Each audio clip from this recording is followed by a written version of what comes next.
Nama Om Vishnu Padaya Krishna Prestaya Bhutale Srimati Bhaktivedanta Swami Iti Namane Namaste Saraswati Deve Gauravani Pracharini Nirvisesha Sunyavadi Paskacha Deshatarani Shri Krishna Chaitanya Prabhu Nityananda Shri Advaita Gadadhara Shri Vasadi Gaura Bhaktivedanta Hare Krishna, Krishna Krishna, Hare Hare, Hare Rama, Rama Rama, Hare Hare.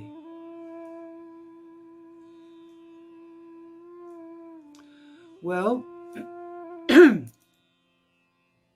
I would like to share with you just a little kind of a taste of the special qualities and characteristics of Srinivasa Acarya. To understand Srinivasa's disposition and mood of service, one has to understand the circumstances in which he was born.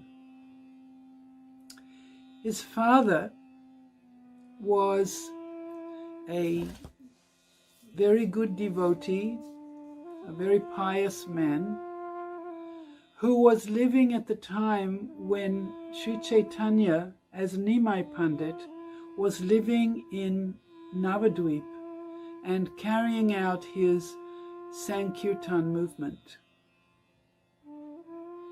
And his father's name was Gadadhara Dasa, and he was living in Bengal at the same time as Lord Chaitanya was carrying out his transcendental Sankirtan movement. He had heard of Lord Chaitanya, and he felt that perhaps he should go and see him, because after all, he didn't live very far away, and something inside of him prompted him to go and see Nimai Pandit. And on the way from his village, he stopped in Katwa. In Katwa lived one very great Brahmin sannyasi by the name of Keshava Bharati. And he stopped by his ashram on his way to Navadvip. When he arrived there, he heard from a distance all these women were crying and crying and crying and sobbing. And he heard people almost like a riot trying to break through something. And when he arrived, he found out what all the noise was about. Nimai Pandit had left the evening before by boat from Mayapur to travel to Katwa, to the ashram of Keshava Bharati, in order to take sannyas. And taking sannyas meant, one, he would never return to his home, and two, he would shave his head. And Nimai was known for his beautiful, beautiful curling hair. And all the women who were crying and calling out and all the disturbance was because they were trying to somehow or other prevent him from making this very grave act happen. And when he came, Gangeshwar came to this place, he saw the barber with the blade in his hand about to shave Nimai's head. And he was shocked. And he heard all the people crying. He saw what was taking place.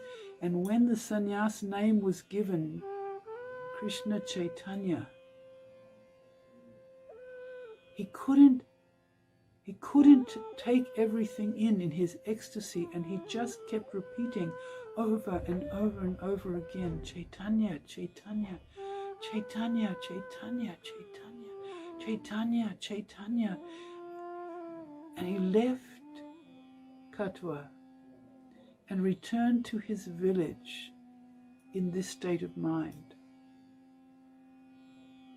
When he got back to the village, everyone was astonished to see the transformation in his nature, and they also wanted to try to bring him out of this trance.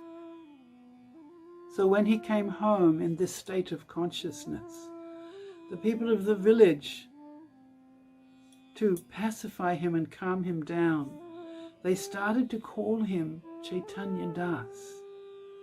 And after some time, he came back to normal senses.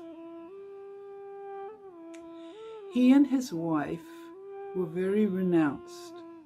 They were exceptional Vaishnavas. But now that he had been touched so deeply by Chaitanya Mahaprabhu, he felt a great need to go and see him in Jagannath Puri. So he and his wife set out for Puri. And when they arrived, Sri Chaitanya Mahaprabhu was so happy to see them. He welcomed them royally, and he told them to go and take darshan of Lord Jagannath.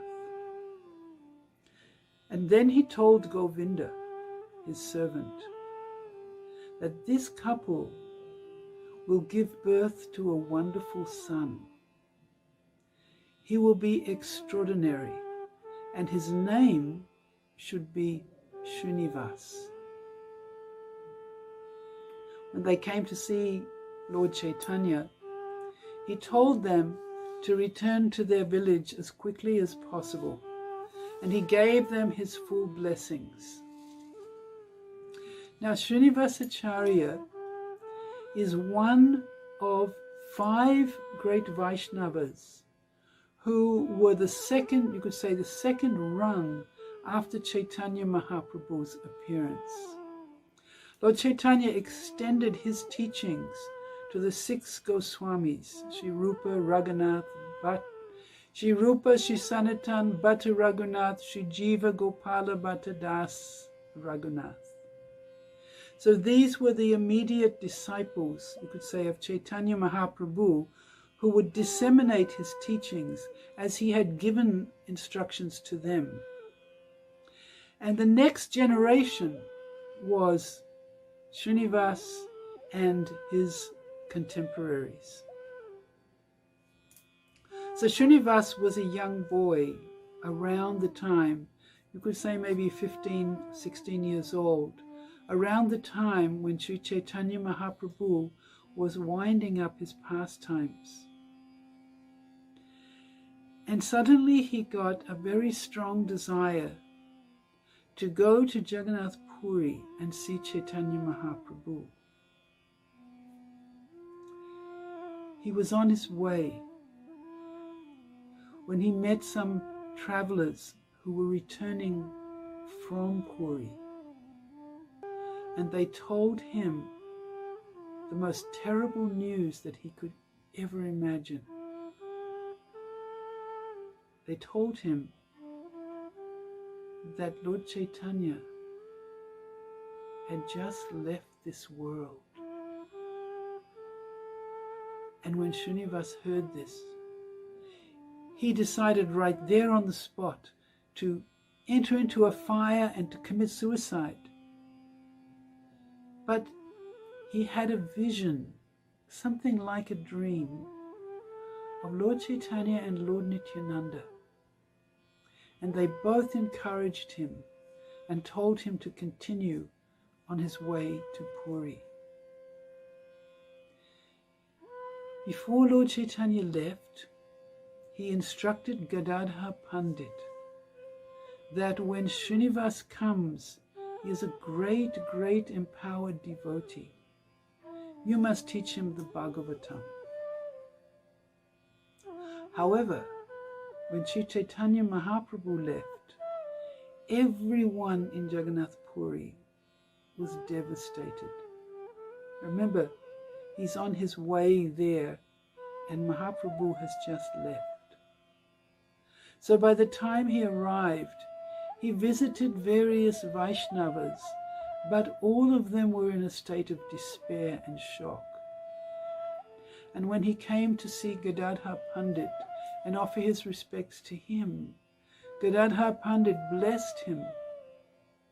But he couldn't stop crying and crying and crying in the absence of Mahaprabhu, and all his tears were washing away the letters on the leaves of the document of the Bhagavatam that he was supposed to teach.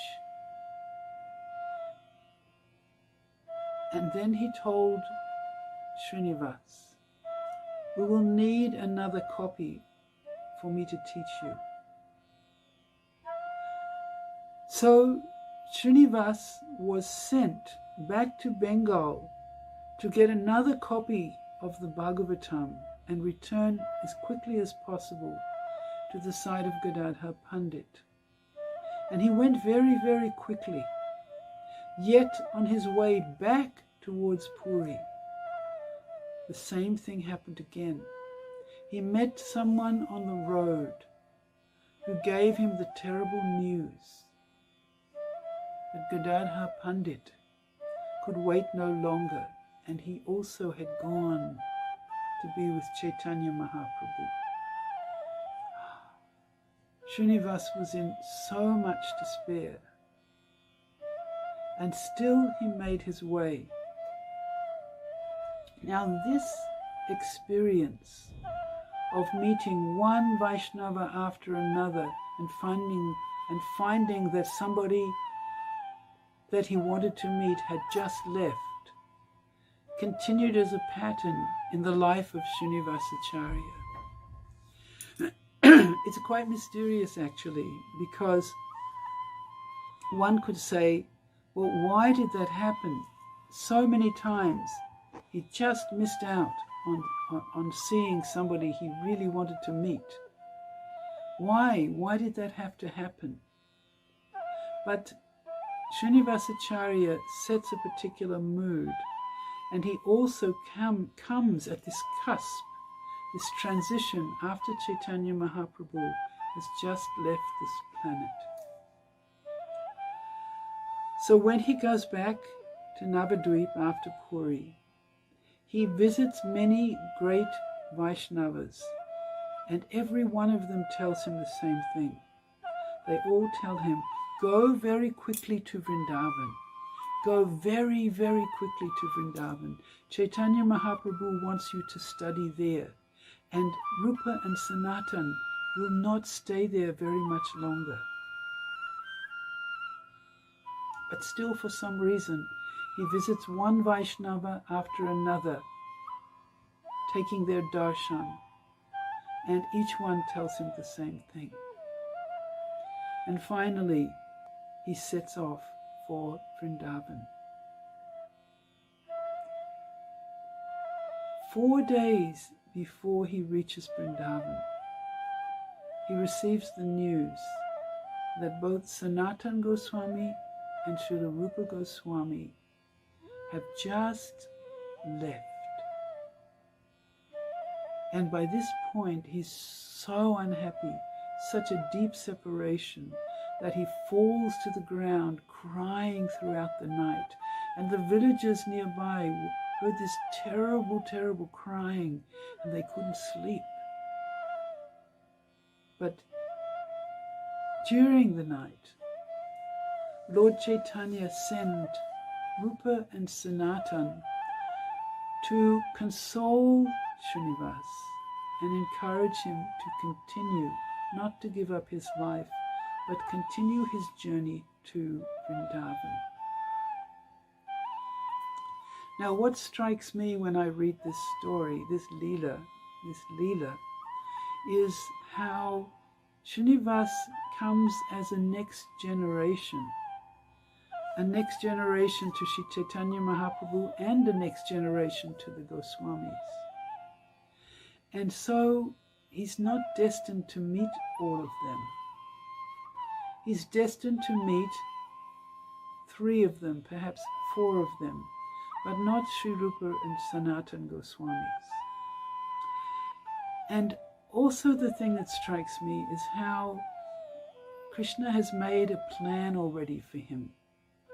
There's somebody else who's going to instruct him, not these great stalwart Acaryas, but there's somebody else great who is going to take care of him. So he arrives in Vrindavan, and Sri Jiva Goswami has received also a spiritual vision or instruction that he should take care of this young man when he arrives. And in the instruction, the message from Sri Rupa and Sanatana Goswamis to Jiva tells them that no one can understand the immense amount of pain in this young man's heart. And so he meets Jiva Goswami. He takes initiation from Gopal Bhatta Goswami. He lives at the ashram of Radha Damodar with Srila Jiva Goswami. And he begins to study all the Goswami Vaishnava literatures. And gradually, slowly but surely, he becomes more and more pacified. Srinivasa Acarya was very soon joined by 2 other special personalities, one of whom was Shyamananda Pandit from Orissa, and the other one is Narottam Das Thakur from Ketarigram. And these 3 young Vaishnavas study under Srila Jiva Goswami and learn all the Vaishnava literatures. You see, it's interesting to note that in Bengal, traditionally, historically, the Sankirtan is the most powerful aspect of Chaitanya Mahaprabhu's mercy. And in Vrindavan, theology and philosophy are predominant. Even to this day, you'll find this is true, but much less so now because of Srinivasa Acarya. After he had studied in Vrindavan for some time, in the company of Narottam and Shyamananda, he was ordered by Sri Jiva Goswami, who was the Acharya of the Vaishnava, Gaudiya Vaishnava community, to bring the books, the writings of Srila Rupa Goswami, Sanatana Goswami, to the Bengali Vaishnavas. That means Bhakti Rasamrita Sindhu, Ujjana Nilamani, Srila Rupa Goswami's dramas, Lalita Madhava, Vidagdha Madhava, the writing of Srila Sanatana Goswami in the form of the Brihat Bhagavatamrita, and Srila Rupa Goswami compiled the Laghu Bhagavatamritam and many other literatures. All these books are essential for actually understanding the theology of Chaitanya Mahaprabhu. If we don't take the time to read Srila Prabhupada's books and then to read these other Gaudiya Vaishnava literatures, once we're educated in Srila Prabhupada's gifts in the form of his literatures, his books, then it's very difficult to actually understand properly and culturally and spiritually how we are connected to the Gaudiya Vaishnava line. We might find ourselves very busy distributing Krishna consciousness, but that essential link, that lineage of our Guru Parampara is also very important. So Srinivasa Acarya for us is most well known, even for you who may not have heard of him before, for his composition. Does anyone know what particular bhajan Srinivasa Acarya wrote? Yes, he wrote the Sad Goswami Astakam, the prayers to the 6 Goswamis, which are in themselves an incredibly beautiful, poetic description of these exalted personalities who were directly linked with Sri Chaitanya Mahaprabhu himself. If we want to appreciate the previous Acaryas, including Srinivasa Acarya, we have to understand or enter into their teachings. It's wonderful to hear their pastimes, but their teachings are what they have left for us. I heard an interesting comment recently. There was one Bhagavatam reciter who was well known in Vrindavan for some time, and he was very famous and appreciated.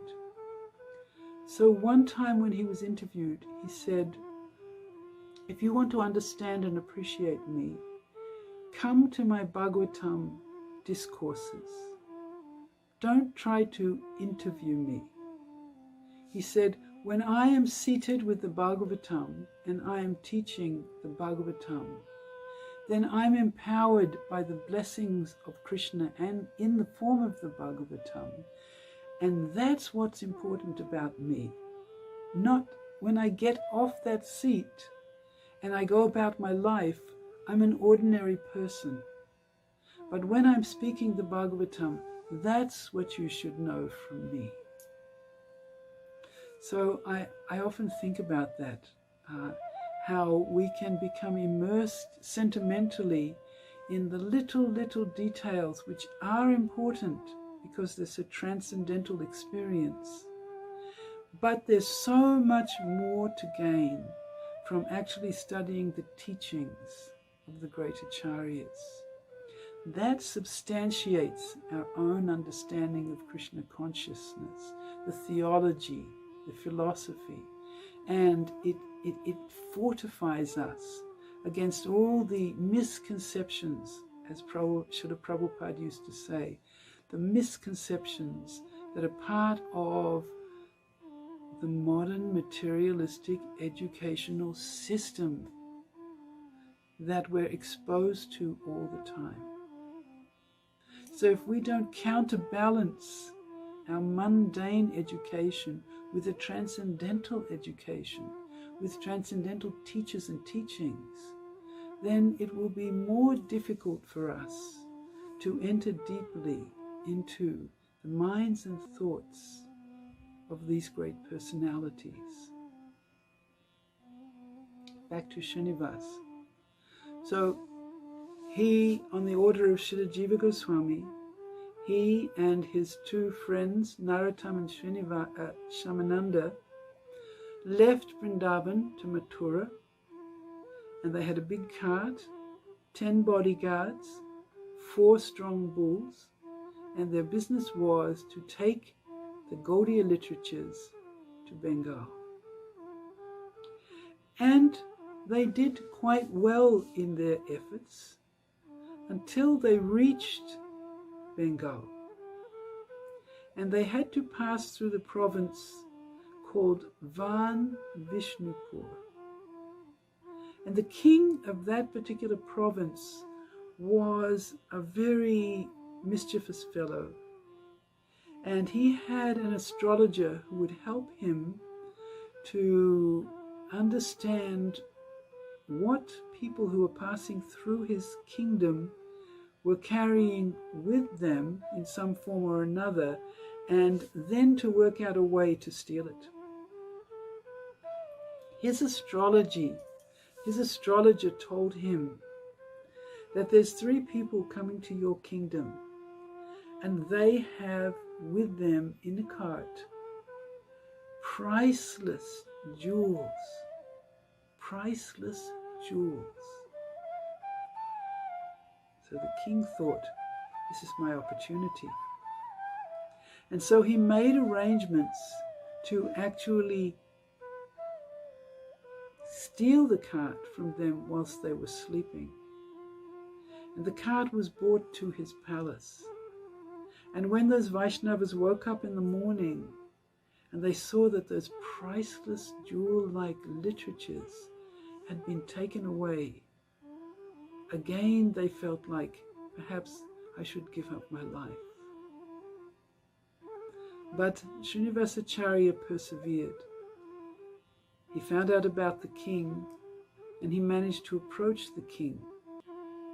And at the same time, the king had some kind of a vision or a dream that somebody is going to come to see you, and he is an extraordinary personality. And when you meet him, you must immediately surrender to him. And so he did. But first of all, when he opened the box, can you imagine? He thought that this box was going to be full of rubies and emeralds and diamonds and so on. And he opened the box and he saw there was just books, books and books. But some people say that he looked at the handwriting of Srila Rupa Goswami, and that was enough to transform his heart fully.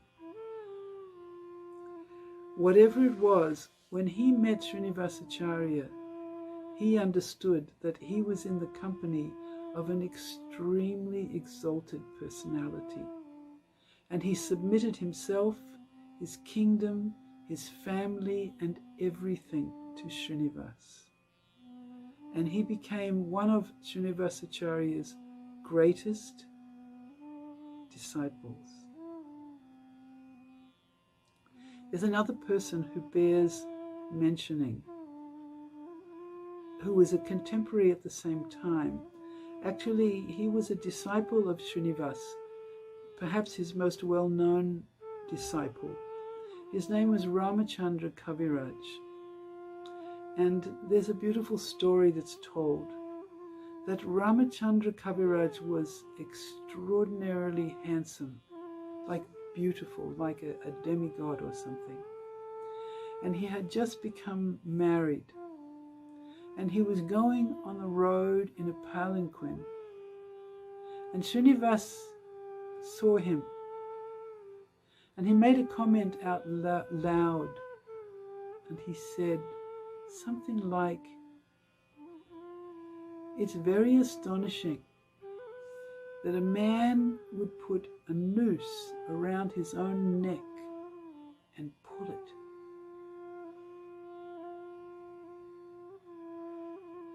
Ramachandra heard this extraordinary comment, and he stopped the wedding procession, and he came back to where Srinivas was, and he asked him, "What did you mean by that?" And from that moment on, their relationship grew. Srinivas explained to Ramachandra so many things, and he awoke in him an understanding that this world and all its pleasures and all its entanglement and complications is not our home. It's so much not our home. We are never to ever be comfortable here. In the same way, if you're on a bumpy train ride and the train is rattling backwards and forwards as you go, you can't be peaceful there. You can make yourself a little peaceful, but if you were to think forever and ever I have to live on this bumpy, dirty train, you would go crazy. And that's what this world is like. It's like a bumpy, dirty train. So Ramachandra, he became very, very, very dedicated to Srinivasa Acarya, and he travelled with him often. Ramachandra and Narottam Das Thakur were also very dear friends. And it was through the combined efforts of Srinivas, Narottam, Ramachandra, I think those three, and perhaps others, that Srinivas arranged to have in the place of residence of Narottam Das Thakur the very first ever Gaur Purnima festival. Now, we have a Gaur Purnima festival every year, and we have a beautiful temple, and we're building an even more astonishing temple, and we have a very much clear idea in our minds of Mayapur and Chaitanya Mahaprabhu's birthplace, and the Leela of Chaitanya Mahaprabhu, and Navadvip Prikrama, and so many things. But if you go back in time, just after Lord Chaitanya had left, none of those things were in place.